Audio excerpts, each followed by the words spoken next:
is Underdog Portfolio Weekly, hosted by Scott Con. Good evening, good people. Thank you for tuning in for another Underdog Portfolio Weekly, and we are about to get it with BBM5 draft number 81 for myself, number 10 on the stream, and I'm flying solo tonight. And shout out to everybody that's already in the chat. Graphic 13, Fly Meatwad, Dynasty Barry, Big Diaz Energy, and everyone that jumps in from here on going forward. It's going to be draft 81. We're going to kind of just hang out. I wanted to do a solo draft. I think I've done like 9 straight when I've had a guest that's come on and drafted with me.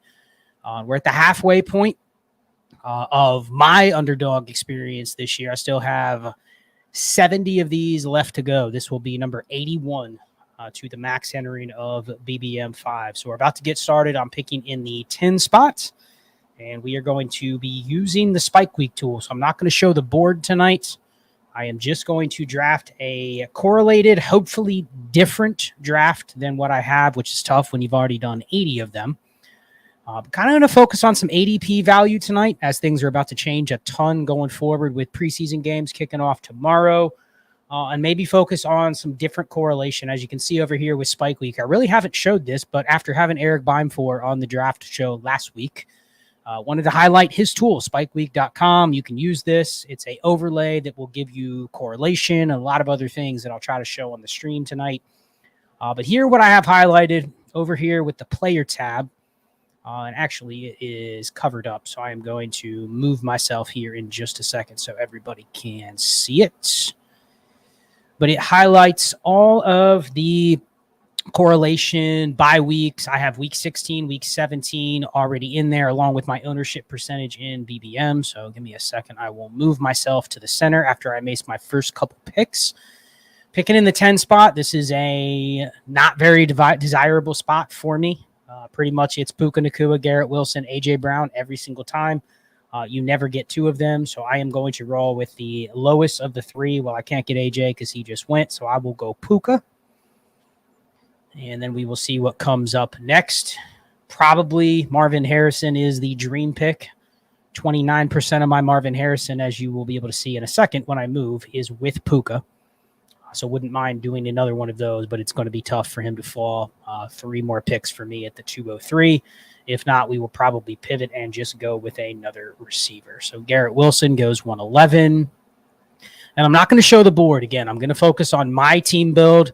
Don't necessarily care what other people in the draft are doing. Shout out to anybody that jumped in. I don't recognize anybody in this room right now, which is good because I don't need to highlight anybody else's draft. I really want to focus on a heavily correlated draft, especially the second half.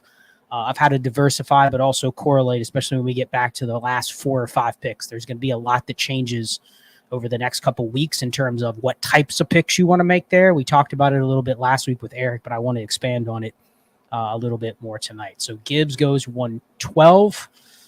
Person on the turn is up again. Let's see what they do. They go Marvin Harrison.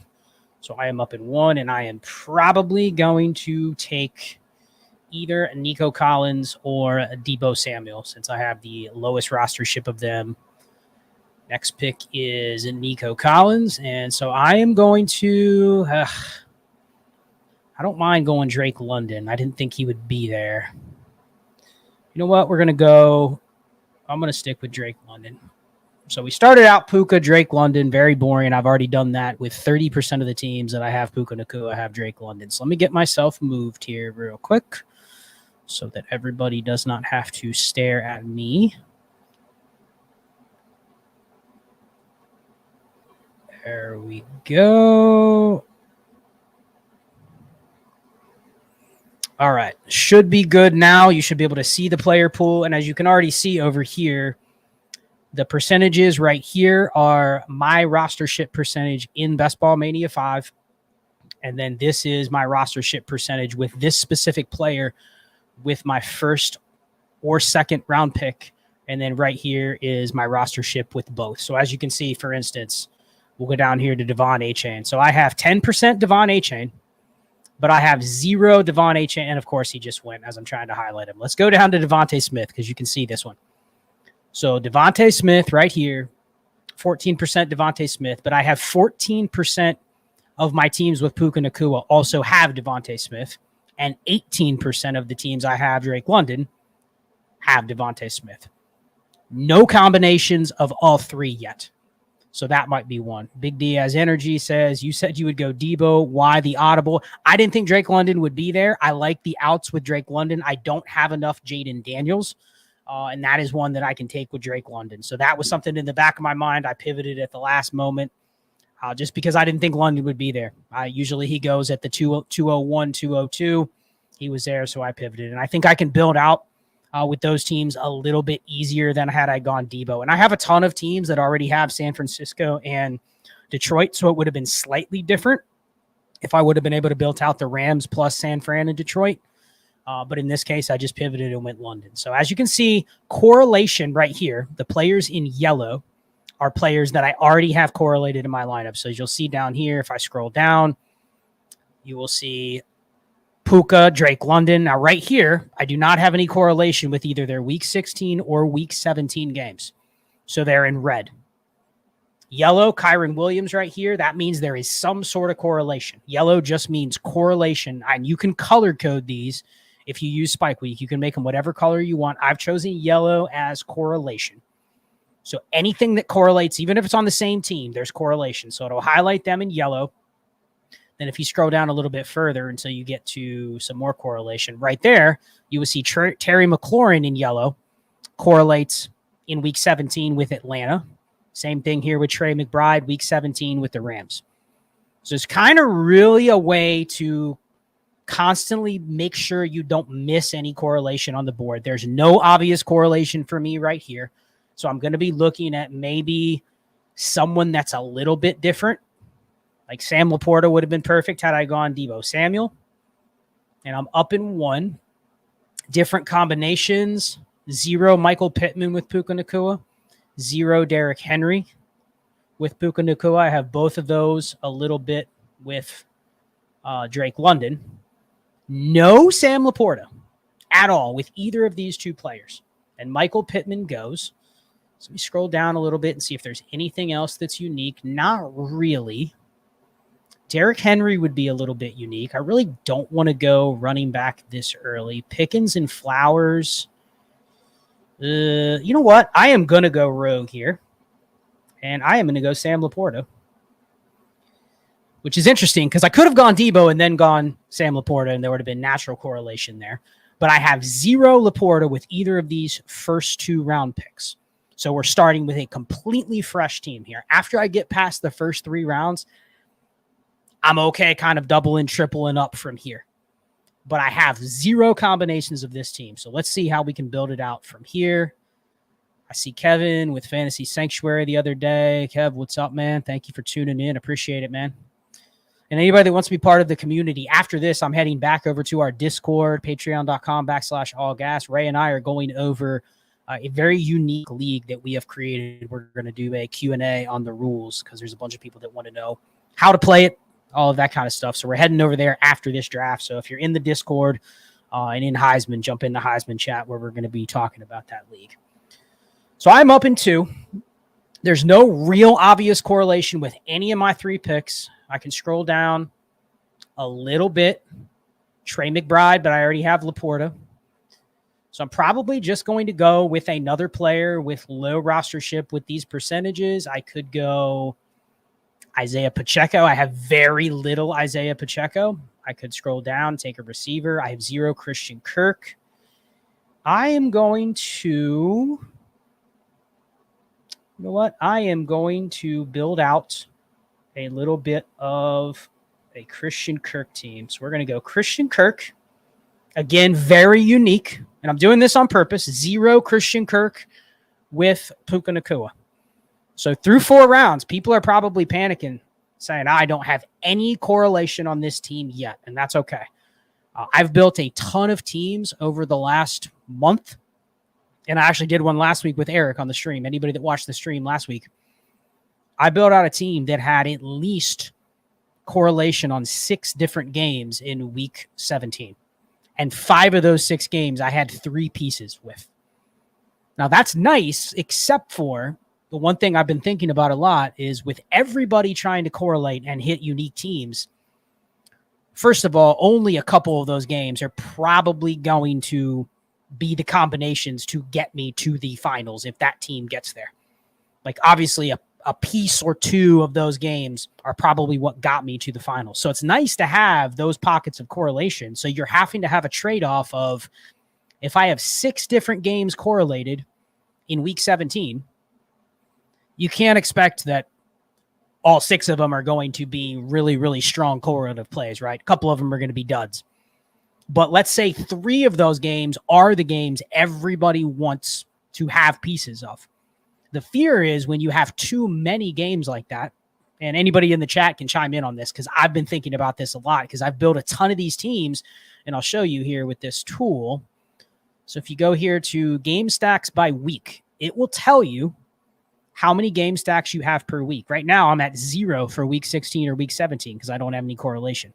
But like this number last week right here, this was at 6 for week 17, and it was at 5 for week 16. So tons of correlation. However, looking at some of those combinations, let's say you have Cooper Kupp, Trey McBride. That's one of the pieces, but I don't have anything else. I didn't get Kyler Murray, and I already had 2 quarterbacks by the time Matt Stafford was going off the board. So there, I probably have a combination that if that game hits, a lot of other people probably have Trey McBride, Cooper Kupp, but they also have one of the quarterbacks. They also have another piece of that stack, which I feel like I might be falling behind a little bit. So if anybody has any thoughts on that, are there too many different games you can correlate in week 17? I'm curious. I'm curious what the chat thinks. Shout out to a couple others in here. Hoosier Divos. Good evening, good people. Really been digging this series. Thank you, man. This has been a different thing for me. Just doing a solo show, talking underdog. It's a lot harder to draft and interview somebody than it is to just draft and talk. I mean, it's difficult to draft and talk, but when you're just talking and drafting your own team, it's way easier than trying to focus on somebody else's team and talk to them about why they're building, how they're doing, or what they've been doing in the past, and focus on your own team. I mean, without Spike Week, honestly, I couldn't multitask if I was drafting. I almost don't even like to draft on my phone anymore. I tried to max enter that fast puppy, and unfortunately, I could not get in enough drafts because I have to be sitting in front of my computer. Once you have Spike Week, you don't want to draft without it. So, let's see. T. Sanford, I saw him jump in there. Graphic 13. Oh, you said 2 to 3 teams correlated? Okay. That makes sense. I think 3 is probably a good spot because you're getting at least 3 pieces from all 3, maybe 4. So you're really, really investing in a game. Barry says you're trying to embrace the variance, Scott. You're not wrong. 6 games won't hit week 17, but you can't be so certain which game it is. Yeah, I agree. I mean, you want to have correlation week 17. We'll talk about that as we get to the second part of the draft. I've just been wondering, I've been building out these teams where it's like, yes, I have 5 game stacks. And I'm like, yeah, but 3 of those are probably going to be duds. And my fear is when I only have like 2 pieces of a game stack, how many dupes are going to be, if my team is lucky enough to make it to the playoffs, how many duplicates are going to be within that game stack? So that's kind of the question that I've had. Here, I'm going to start going for some correlation. I'm going to go with Calvin Ridley here.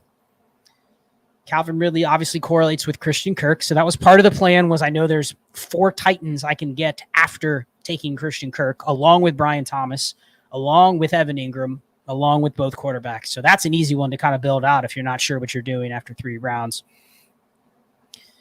And next up, I'm up in 4 picks, kind of scrolling through this.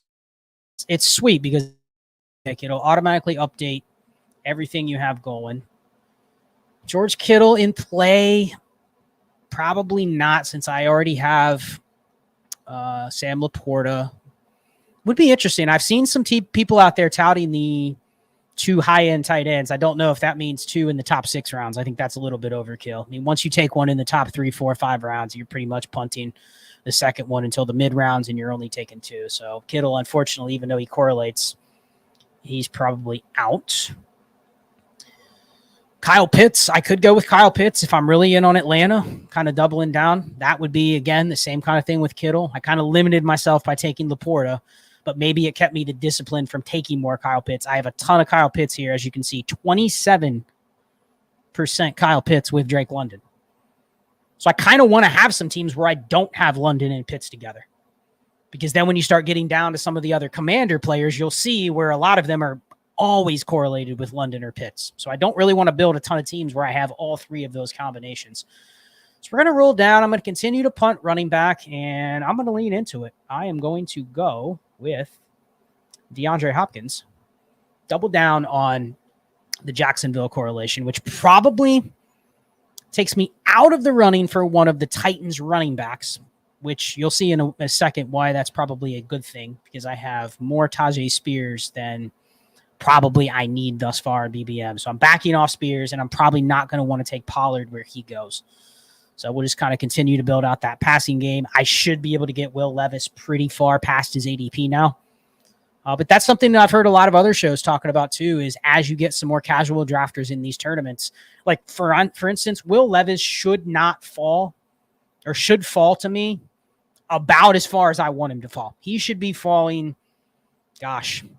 around past his ADP at least. He should be going probably after the likes of Daniel Jones, after the likes of Bryce Young. Like, nobody should want Will Levis, but you never know when someone that just goes rogue.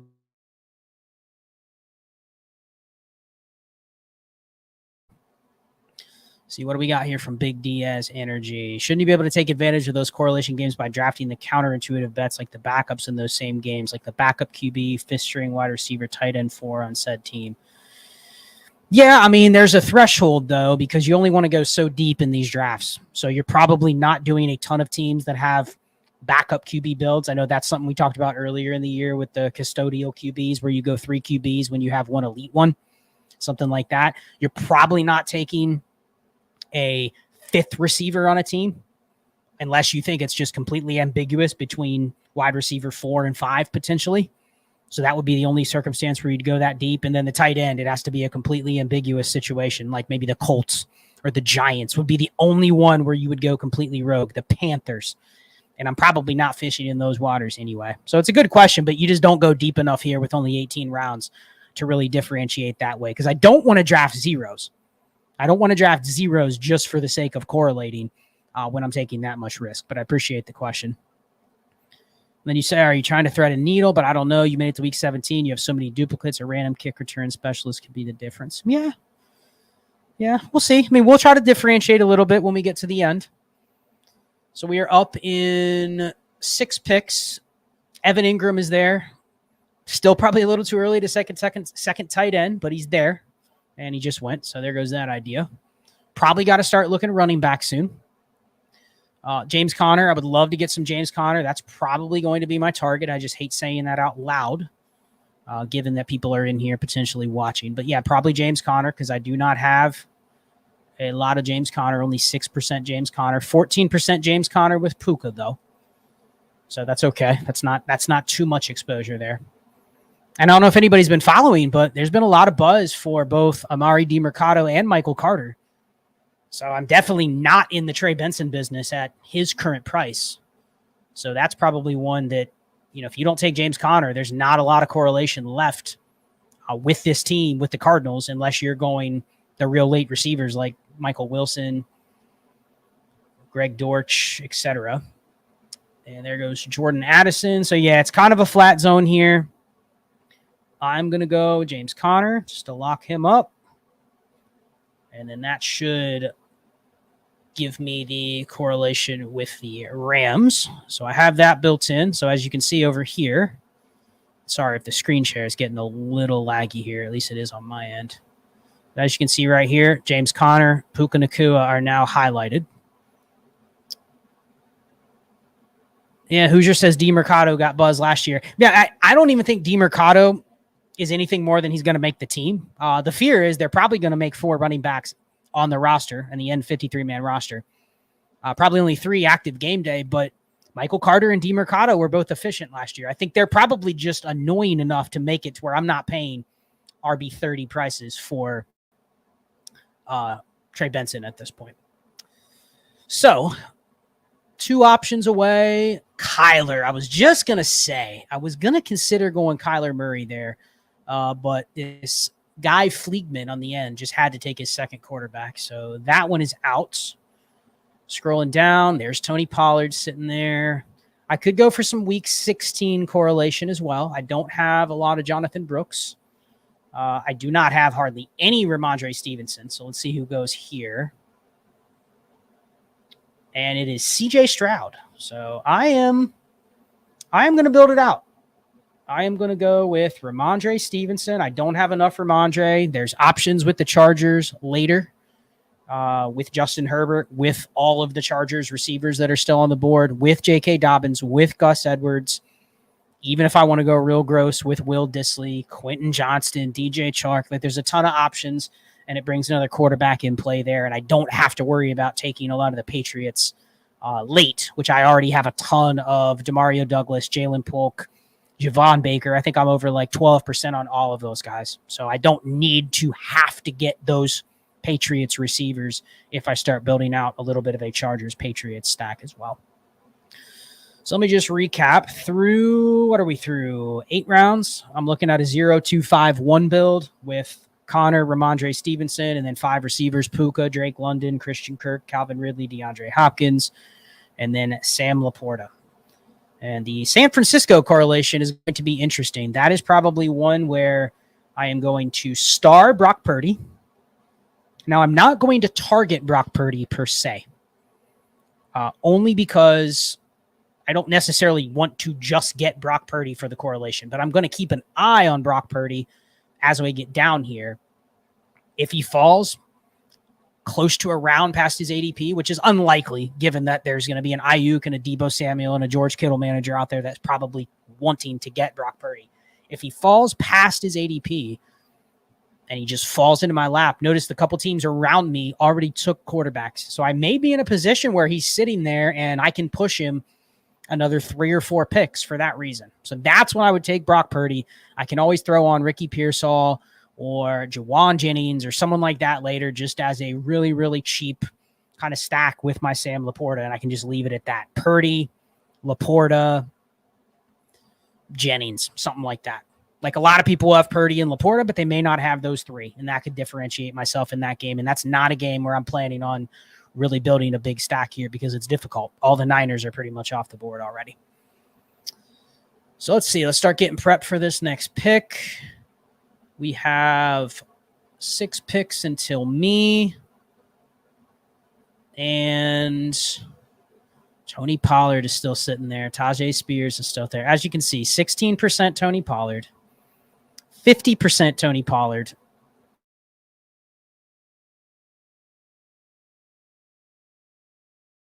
A lot when I have these receivers. When you go receivers on the end like this, you're usually going to end up with one of these 2. So I have a lot of those guys. Let's go down a little bit further. There's Brock Purdy. How much further do I want to go? I don't want to go too far. Yuck. This is kind of a dead zone, to be honest. I could go Zach Moss. I could bite the bullet and go with more Tennessee running back power, but I don't really want to do that because I already have 2 Tennessee receivers. That feels like it's a little bit overexposure. Could go Zach Moss. It's a little bit different. Zach Moss will probably go right here. But Zach Moss would open up another quarterback option. The Broncos, you can get Josh Reynolds in the last round. If I wanted to do Bo Nix, Josh Reynolds, bring back. I think I'm going to do that. I think I'm going to go Zach Moss. I'm going to pass on these running backs for the Titans because I always take them. I could go Devin Singletary.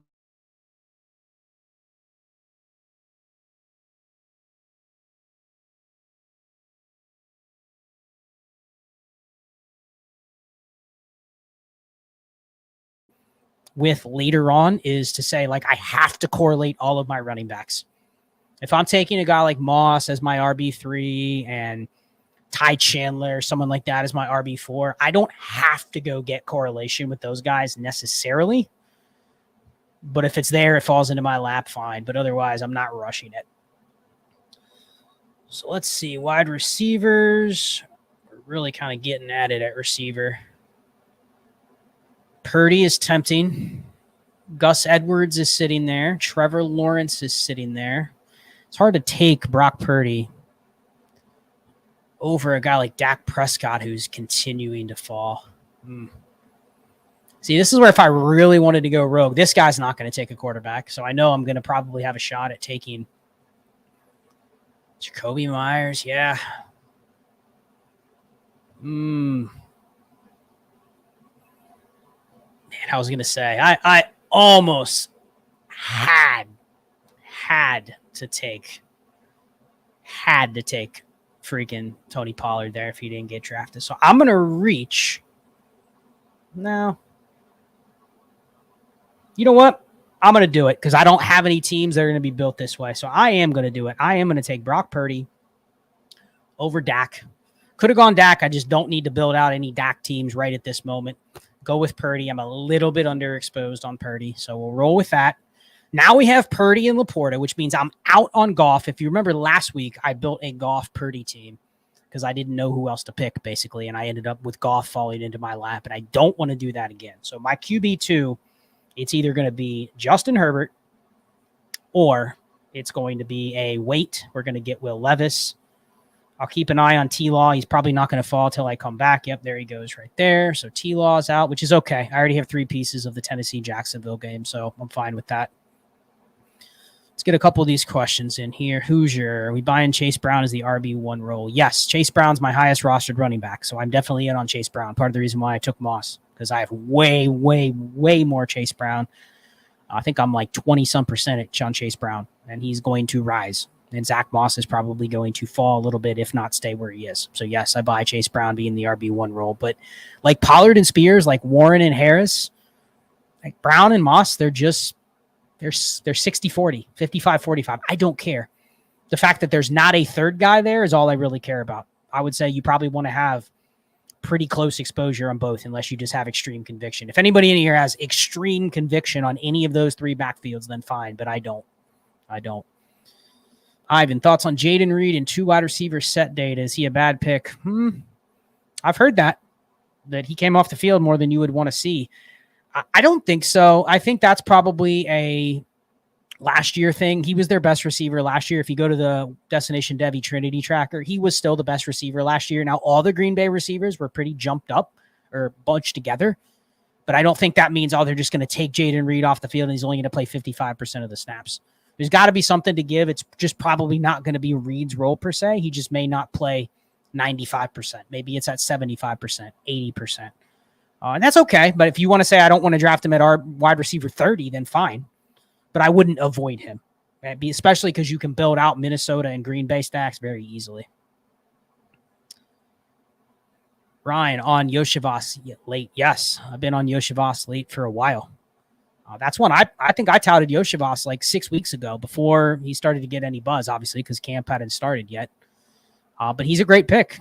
He's a great pick relative to Burton as long as his ownership percentage stays down. The problem is if a lot of people start drafting him, he's going to end up 30-40% drafted in BBM, which you don't want. You want him to be the potential wide receiver 3 with a low ownership percentage. So I kind of don't want to pump up Yoshivas anymore because I don't want people to be drafting him. All right, let's get back to the board. Board is absolutely gutted at receiver, like typical. I am 2 picks away. There goes, or 4 picks away. There goes Austin Eckler. So Jared Goff is sitting there. I'm going to push Jared Goff. I'll tell you what, if Jared Goff comes back to me, not the next 2 picks, but after that, I will take him. But other than that, he is off my board. I am not drafting him. And let's see. I am up very shortly. I think you guys are probably like a half a pick behind. And I am going to take Jalen Polk. So we're going to take Jalen Polk here with the hopes that I can build out the next stack, which is going to be, unless I get sniped by this Aaron FNW, I'm going to take Justin Herbert here as my second QB. Because I do not have a ton of Justin Herbert, only 8% Justin Herbert. And I want to build out a couple Justin Herbert teams. And I can take I'm obviously going to take one more tight end. And if I take Justin Herbert, I can end up with Will Dissly as my second tight end. And I can save a spot there. Just go with the Sam Laporta, Will Dissly tight end room and be done with it. So Mike Williams goes. pick away. Let's see if there's any correlation here with Aaron's team. Not really. Does not have any Chargers or any Patriots. So I don't think that would be a Herbert team, especially with Tua and Goff still on the board. So it should fall right into my lap. Other options, I could take Jahan Dotson if I wanted to pass on Herbert. That would be another option because I do not have any correlation with Atlanta, but I can take Luke McCaffrey later if he falls. So we're up in 1. This is probably going to be, I would say, a 2 QB build if I take a quarterback here. So that is the decision that I have to weigh. Should I gamble? Nah, you know what? I wanted to build out a couple of Herbert teams. I can take Herbert receiver late or a tight end if I want. So there we go. I'm taking Justin Herbert. So I'm probably done at QB unless I want to get really, really curious at the end and pull in a third QB. But it's probably going to be a no, just given that I'm going to want to build out a couple extra running backs here because I've only taken 3 thus far. Probably going to end up with 6 running backs on this build, and I'll still want to end up with 8 receivers. So either 5 running backs, 8 receivers, or 6 running backs, 7 receivers with 2 tight ends, 2 quarterbacks. So if I take a third, I would sacrifice one of those running back spots or one of those receiver spots. Let me see. Ivan, are you buying the Deneric Prince RB2 hype? What do you guys think? Because, I mean, I am. He's stacked together like a week of practices where he's the RB2. However, I saw Clyde Edwards-Helaire was sick. They know what they probably have with Clyde Edwards-Helaire. So would it be shocking if they're just giving Deneric Prince the reps to see if he can be their rotational backup? Like, it's not going to be all Clyde Edwards-Helaire if Pacheco were to get injured. But can they trust Prince for 40%, 50%? Can they trust him in a specific role? Yeah, Graphic 13, as a Chiefs fan, it's still CEH. Doesn't it feel to you like they're trying to just figure out who the third running back's going to be in terms of, because they've always carried 3. Hell, there's been years where they've carried 4, but it seems like they want to figure out, do they have a third guy on the roster right now that they can trust? They know what Clyde is. Like, I don't think Clyde is a great pick now, but I don't think the Clyde picks that you've already taken were bad picks. Like, he's just as good of a bet as some of the other running backs that are getting taken. He's just not popular now where you're going, ooh, I have to get Edwards-Helaire in round 16 or 17 because I've built out a Steelers team or something like that. It's just not the same urgency. So I took some Clyde. I'm not avoiding him, but I'm probably not going, oh, man, I hope he falls to me in round 18 instead of having to take him around early. So I don't think it changed much. But, yeah, Prince, I mean, keep an eye on it because that is one of those where you probably aren't drafting a 0 if either Prince or Edwards-Helaire are relevant. But the advantage for Prince is going to be if this continues, more people are going to start drafting him. So he's not going to catch up Edwards-Helaire's ownership percentage, which is probably going to still end up being over 50% in the tournament just because there's been so many drafts that have already gone by. But you don't really want Deneric Prince at 26%. What's the edge? Like, that's something to start thinking about as we get to the last 6 picks of this draft, is especially at receiver. And that's why I kind of targeted Justin Herbert, because I can go Will Dissly, I can go Brendan Rice or DJ Chark. That's my stack. And I have the bringbacks already with the Patriots. I already have Jalen Polk. I already have Ramondre. So I have Herbert, Polk, Ramondre. That game's already built out, but I don't have to go take. Like right now, I don't have to take Demario Douglas. I would have taken Ricky Pearsall. That wouldn't have been bad. Quentin Johnston is sitting there. I can pass on Quentin Johnston. Hunter Henry's sitting there. There's correlation with Herbert, but I don't need that since I already have 2 Patriots. So I'm going to look. I mean, QJ, really don't want to take QJ. I kind of feel like if I'm going to draft my correlation here, I probably, you know what? I am going to get some double correlation here, and I'm just going to go with a little past ADP. I'm going to go with Jaleel McLaughlin because I've taken a ton of Audric Estime. I think you'll see down here when we get to Estime, I think I'm at like 20% Estime. Like he's like my 4th highest owned running back, and I've just been crushing him over the last month. And now it's like he's going in a range where he'll start going here in the next 2 rounds. and there's not really an edge in taking more Estime. So went with Jaleel. I can fade the receivers from now on. I can fade the Chargers receivers that I'm going to take. Luke McCaffrey is down there a little bit, so I'm probably looking at another running back. I could also go Pop Douglas is overkill with this. So I have Luke McCaffrey in the queue. I have the Chargers tight end and or receiver in the queue. And that gives me 2 more kind of rogue picks to go with. Could go J.K. Dobbins. Maybe that's too much Chargers. I'm going to take McCaffrey. You know what? That's another one that I want to take. I'm going to go J.K. Dobbins because I have a lot of Chuba Hubbard and a lot of Jalen Wright. So went J.K. Dobbins. That gives me a little correlation. I don't have to take a Chargers receiver and or a tight end now. I can punt those. And Ivan, is QJ officially off my board? He's not off my board, but I'm taking him right there at ADP, basically. And everything about him is negative right now. I already know he does not have the ADV in the community at all, meaning like nobody really likes the guy, except for the fact if they're building out a Chargers team like this. There's a shot. It's low, but there's a shot that he literally comes all the way back to me just because people are seeing him at the top of the queue and they're going, I don't have Justin Herbert.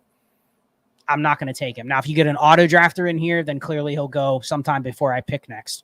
But like just right now, there's no reason to take him at his ADP. Brendan Rice has been getting some hype. DJ Chark is still there. So it just doesn't make sense to take him right at his ADP when I'm literally just duplicating what thousands of other teams have already done. Yeah, you said you've seen QJ at 200. Like maybe he doesn't go to 200, but I wouldn't be shocked if he goes to 180, 185. And in that case, I'll take him. But right now I'm just chasing what other people have already built, and I don't feel confident about the situation. So there's just no reason to. Yeah, Shank and Shake, Barbecue. What's up? Thank you for being here. Can you explain correlation? So correlation is basically, as you see over here, correlating for week 16 or week 17. So I have them highlighted. Green means I have a stack or I have a stack with a quarterback. So right there, like I have Justin Herbert, so I have Jaleel McLaughlin as a green because he's stacked with the QB, or he's on the team that's playing the Chargers in week 16. Week 17, as you see over here, Jaleel McLaughlin correlates with Zach Moss. So correlation is really just a game theory idea of trying to beat a large field. Like even when you get to week 16, if you're lucky enough to get a team to week 16, there's thousands and thousands of teams you have to beat. Meaning you probably want to be invested pretty heavily on a couple of the games you have big-time players on, or even just a couple players that are somewhat productive. You want that game to put up a lot of points. Like you want to have pieces of the game. You can get the idea if Justin Herbert throws for 4 touchdowns, there's probably somebody on the Patriots that is scoring fantasy points, even if that's just garbage time wide receiver points, or it's Ramondre Stevenson's rushing for 2 touchdowns and Justin Herbert is having to come from behind and throw a lot. Like you get the idea of where that correlation would exist. And lo and behold, we have old QJ coming back to me. Still sitting at the top of the queue. I am going to push it a little bit. At this point, ADB or ADP doesn't matter. I don't really care if I'm getting a ton of ADP value at this point. Like I'll just take guys that correlate. That's more important than saying, ooh, like Kendre Miller, another guy that's been negative in the news. Like he's past his ADP by a round, but I don't care. I really need to get exposure to Washington with Drake London, so I'm going to take Luke McCaffrey. And if I'm going to take non-correlated receivers at this point, it's going to be rookies. So I'm taking Luke McCaffrey. That puts me at 7 receivers, 2 quarterbacks, 5 running backs, 7 receivers, and a tight end. And here with this next pick is where I will go QJ if he does not get picked. This is where I will go QJ if he doesn't get picked. Other than that, I'll probably just go best running back available. Elijah Mitchell's there. That's not another bad one to have with Brock Purdy. Not really sure about Elijah Mitchell being the backup at this point with the news on Jordan Mason, but that's the kind of thing you have to wrestle with like this early in camp is what to read through some of these situations. But that's an option. Malachi Corley goes off the board. Juwan Johnson goes off the board. Okay. So I really don't want to take Quentin Johnston. and he went right before me. So I'm going to have to go with Elijah Mitchell is still there. Could go with another RB. Somebody that can. You know what? I'm going to fade the noise. I'm going to take Kendre Miller just because there's a lot of Kendre teams that took him way earlier. I don't have a ton of Kendre, only 9%. So there we go. No correlation. That's my 6th running back. I'm done at running back. That's just betting on ADP value. 19 spots after his ADP with Kendre Miller. We'll see where that moves to. I'm curious where everybody thinks the ADP on Kendre is going to fall to. Another one where I heard on the ship chasing show that they said somebody saw a Kendre go undrafted in a BBM. I want to see that board. Did people really go the entire 18 rounds not taking Kendre Miller? That's kind of shocking.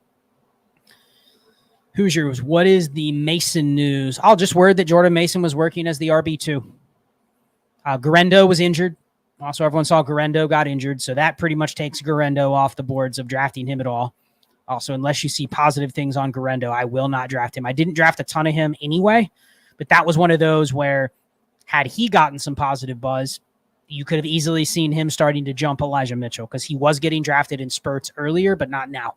And now that he's injured, like he's probably off the board entirely, unless at the very end you want to just take a flyer because he's going to be very low owned. He's going to be less than probably 5% owned in Bestball Mania. How about the difference in value of stacks in Bestball versus Dynasty? Yeah, good question, man. Like I think in Dynasty, I'm going to give a shout out to Koopa Troopa 8 over with South Harmon. He does a great show. He's actually done 3 straight shows on stacking in Dynasty.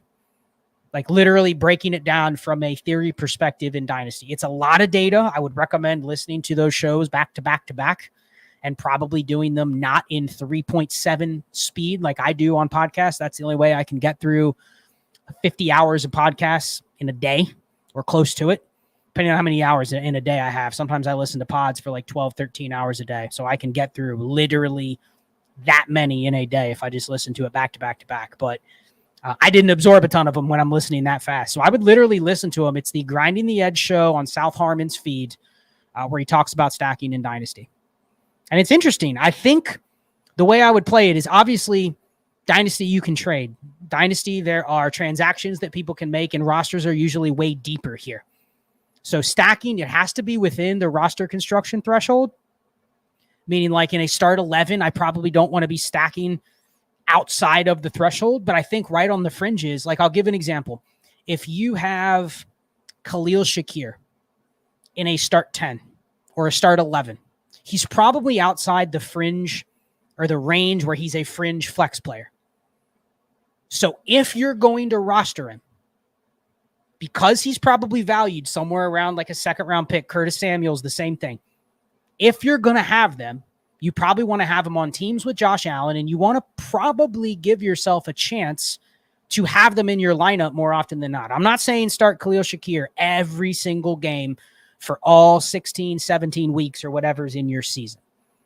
But don't bury him on your bench and go, okay, he's my wide receiver 9, but I have Josh Allen. And then you're going to go, well, I never ever play him with Josh Allen. Why can't I ever get him in the lineup? Like that's where I think the mistakes are made. And people don't actually take advantage of the fact that they have that stack. They never capitalize on it. In fact, they'll wait for Khalil Shakir to hit on the bench. Then they'll put him in the lineup and he won't produce. And then you'll get frustrated and you take him out. I mean, we literally have seen the same thing with Gabe Davis over the last 2 years. Like Gabe Davis was a great starter in a start 11, even in a lineup league. But the power was you just started him. And you would just take the zeros with Gabe Davis when you would just start. I'm going to go with this guy. Only 1% owned, and he fell right into my lap. I'm going to go with Ben Sinnott. People have called him the next Sam Laporta, which I don't buy, but it gives me some more Washington correlation with Drake London. So now I have Luke McCaffrey and Ben Sinnott. And that gives me one more pick. I'm going to go back to my QB1, Brock Purdy. And Ricky Pearsall went a while ago, but Jawan Jennings is still on the board. That is going to be my round 18 pick. And Shank, thank you for the question. I think those are important episodes to listen to, but I think also understanding kind of the threshold in your lineup league. I don't care if it's a 10 by 9, 12 by 12. You have to have a grasp on those thresholds before you can even think about, does stacking matter or not? But once you have identified that stacking matters, sure, if you can find, like, I'll give you another example. Well, before I make my pick here, I'll finish this idea, recap the team, and then I'll get out of here. But with, for instance, Adam Thielen. I mean, lock Juwan Jennings in my last pick. Okay. So we are done. I'll recap the team in a second, but I just want to finish this idea with stacking. So let's say you have Adam Thielen in Dynasty, okay? So you have Adam Thielen, and anybody in the chat that has Adam Thielen, make yourself known, and it's okay. I have Adam Thielen in one lineup Dynasty league, and it sucks. It's a start 11. You can't trade him. He's worth nothing. Like, literally, you put him on the auto-accept block for 50 fab or a fourth. A third, you're getting laughed at. But even a fourth and 20 fab, man, what would I do with Adam Thielen? The only teams that would want him were teams that are contenders, and they look at their team and they go, Adam Thielen? Yeah, he doesn't really help me. Maybe if I have 4 injuries and 2 buys and Adam Thielen is still alive in week 8, then I'll give you a fourth for him. But for instance, if you're stuck with a guy like Adam Thielen in a start 11 Dynasty league, you probably only want him on teams where there is some sort of correlation. But even if there's not, so even if you don't have Bryce Young, it's the same idea. How would you get use out of Adam Thielen in a start 11 lineup Dynasty league where you cannot trade him for fab dollars? And you believe, hey, he can give me 3 top 36 weeks in the first 2 months of the season, something like that. Maybe a couple top 24 weeks. I mean, hell, he had 3 top 6 weeks in the first four games last season. Not saying he's going to do that again. They obviously have way more competition this year. But let's just say you think he can be a top 40 receiver for the first half of the year, which I don't think is a crazy idea. What is the point of having him if you're not going to put him in your lineup? Now, you may say he doesn't belong in my lineup. Fine. But then I'll say, what are you doing with him? And you can't trade him. Keep in mind, you cannot trade him. So if that's the case, find a spot for him. It's the same argument with Khalil Shakir. Find a spot to put him in the lineup. Make him your last flex. Meaning, if you look at your lineup and you go, ooh, I have Jaden Reed. I hate to pick on Jaden Reed. I always pick on Jaden Reed, but I have Jaden Reed. He's my last flex. Sell Jaden Reed. Get a first for him.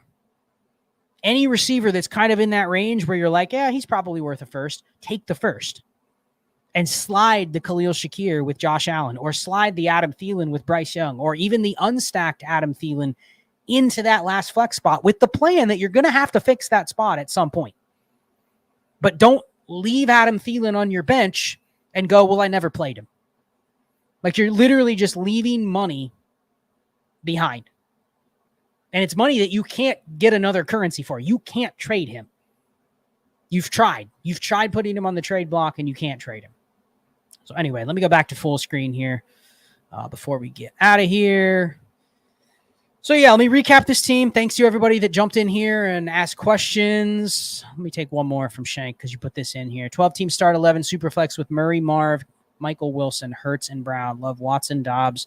Too many stacks. No, not at all. Not at all. I mean, you have Kyler Murray, Jalen Hurts, and Jordan Love on one team. You have worse problems to have than have those assets right there that you listed. So not too many stacks. I think it comes down to, in Dynasty, you don't want to just try to stack. But if it's close, again, go back to listen to Koopa's episodes. Dynasty Barry, shout out to Dynasty Barry. You're a legend as well, Dynasty Barry. But Koopa is honestly one of the most unique minds that has come into this space.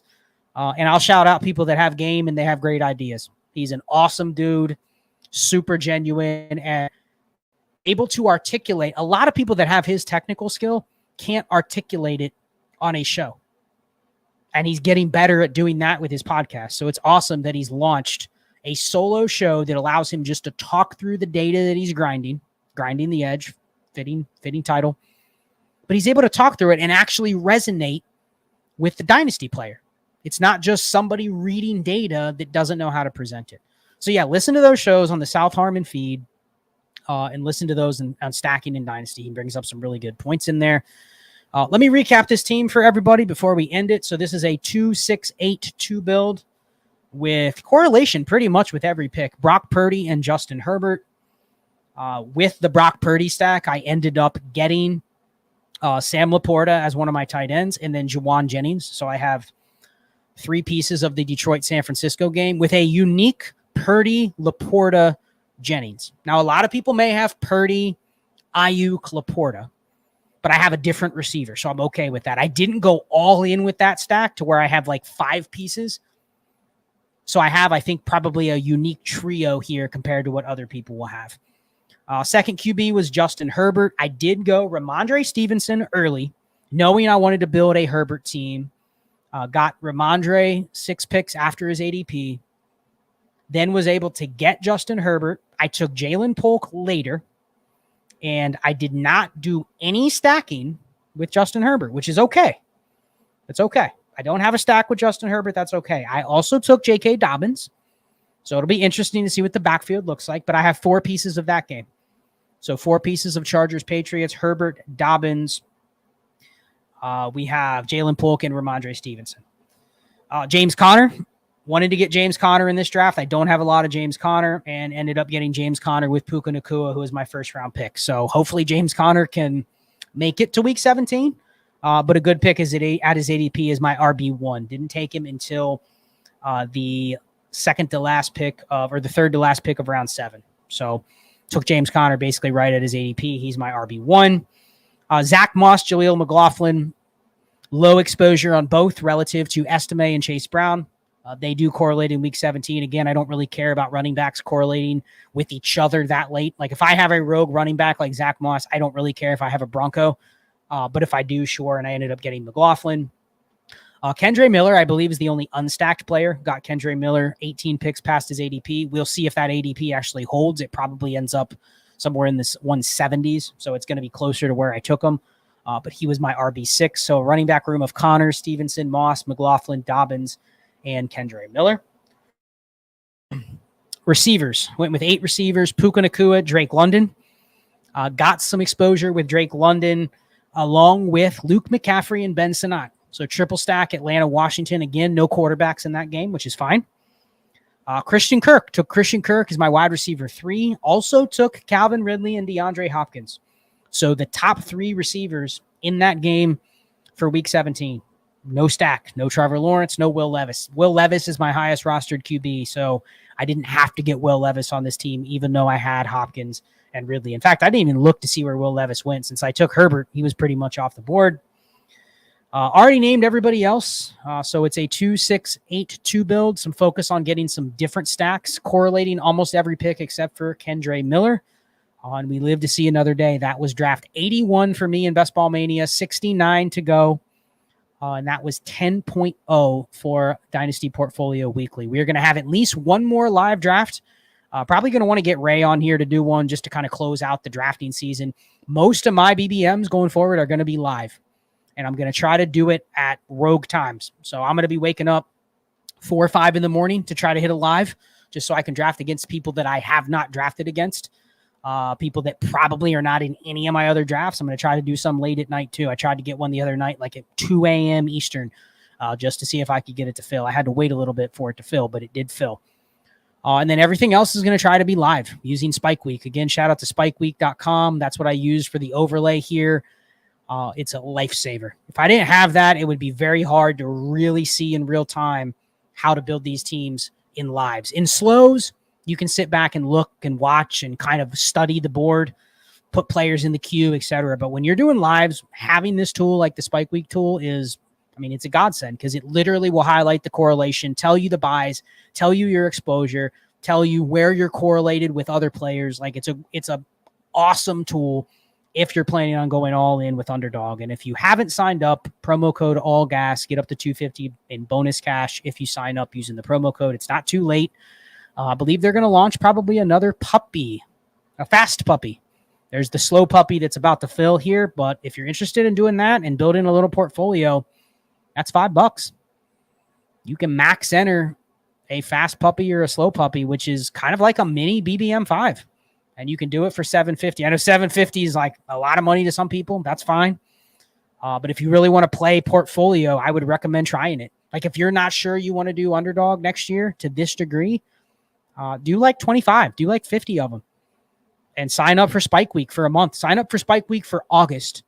It's $40. Use it to draft your 50 and just see if you like it. And then if you do, you go in more next year if you win a little money as well.